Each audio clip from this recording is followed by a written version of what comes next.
मिट्ठू और जादुई पत्ता। एक छोटे से गांव में एक बच्चा रहता था।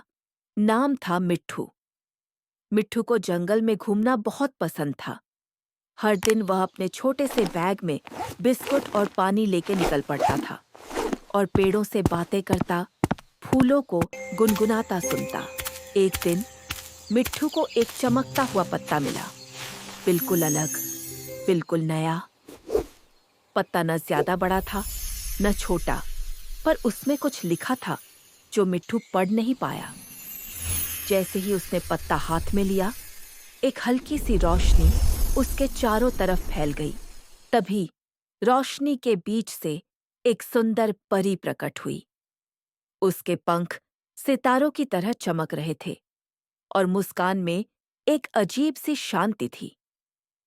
परी ने मिट्ठू की ओर देखकर कहा, मिट्ठू, यह पत्ता कोई साधारण पत्ता नहीं है। यह हमारे जादुई पेड़ का पत्ता है जो उड़ते हुए यहाँ तक आया है। यह केवल उसी को मिलता है जिसका दिल बिल्कुल साफ होता है। तुम्हें यह पत्ता मिला, इसका मतलब है कि तुम्हारा दिल बहुत नेक है। अब तुम कभी भी हमारी जादुई दुनिया में आ सकते हो। मिट्ठू यह सुनकर हैरान रह गया। तभी परी ने उसकी ओर हाथ बढ़ाया और बोली, चलो मिट्ठू, मैं तुम्हें जादुई दुनिया का रास्ता दिखाती हूँ। मिट्ठू थोड़ा घबराया, लेकिन उसने धीरे से परी का हाथ थाम लिया। परी उसे एक पेड़ के पास ले गई। वह एक साधारण पेड़ था। मिट्ठू बोला, ये तो एक साधारण सा पेड़ है।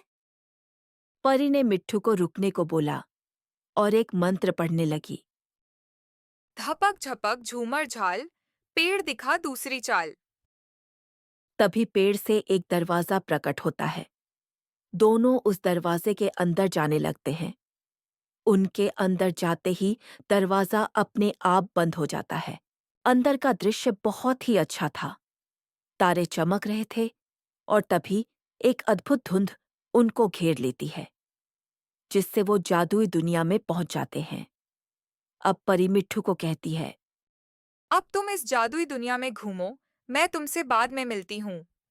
और तभी परी गायब हो जाती है और अब मिट्ठू जादुई दुनिया में घूमने लग जाता है।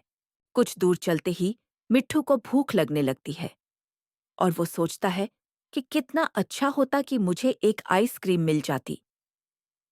पर फिर मिट्ठू सोचता है कि ऐसी जगह में कहाँ ही कुछ खाने को मिल सकता है, और वो उदास होकर चलने लगता है।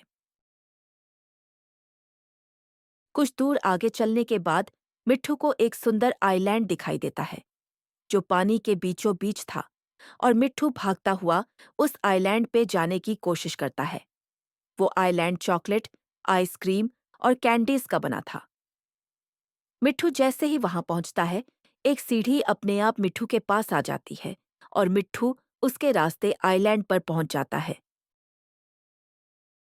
अब मिट्ठू आइसक्रीम और चॉकलेट खाने लग जाता है और उसका पेट भर जाता है। अब मिट्ठू बहुत थक जाता है और वहीं सो जाता है। जब मिट्ठू उठता है तो वह देखता है कि ये तो अलग जगह है। मिट्ठू सोचता है, ये मैं कहाँ आ गया। मिट्ठू जैसे ही उठता है, वो देखता है कि वहां एक सुंदर सा खरगोश है। वो खरगोश बोलता है, तुम मिट्ठू हो ना? तुम्हें याद है एक बार मैं जब गलती से तुम्हारी दुनिया में आ गया था और मुझे चोट लग गई थी, तब तुमने मुझे पट्टी बांधी थी और मेरी जान भी बचाई थी। मिट्ठू ये सब सुनकर हैरान रह जाता है और वो पूछता है, पर तुम बोल कैसे सकते हो? तुम तो एक खरगोश हो। अब मिट्ठू की यह बात सुनकर खरगोश बोलता है, जादुई दुनिया में सब जानवर बोल सकते हैं। अब खरगोश उसको अपने घर चलने को बोलता है। खरगोश आगे आगे, मिट्ठू पीछे पीछे, दोनों घर की ओर जाने लगते हैं।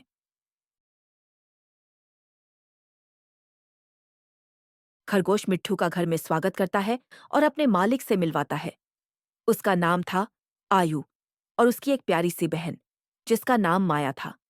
खरगोश आयु को बताता है कि यह मिट्ठू है, और इतना सुनते ही आयु खुद बोल देता है, ओह, तो तुम वही हो जिसने मेरे खरगोश की जान बचाई। आओ दोस्त, अंदर चलो। अब सभी लोग घर में चले जाते हैं। आयु को हर तरीके का जादू आता है और वो मिट्ठू के कपड़े अच्छे कपड़ों में बदल देता है। मिट्ठू को सारी चीजें बहुत आकर्षित करती हैं और वो भी जादू सीखने की जिद करने लग जाता है और आयु उसे जादू सीखने के लिए हाँ कर देता है। अब मिट्ठू रोज घर से जादू सीखने के लिए जादुई दुनिया में जाता और आयु उसे अलग अलग तरह के जादू सिखाता। मिट्ठू बहुत ही जल्दी सब कुछ सीख जाता है। इतना ही नहीं, अब वो आयु से भी अच्छा जादू करने लग जाता है।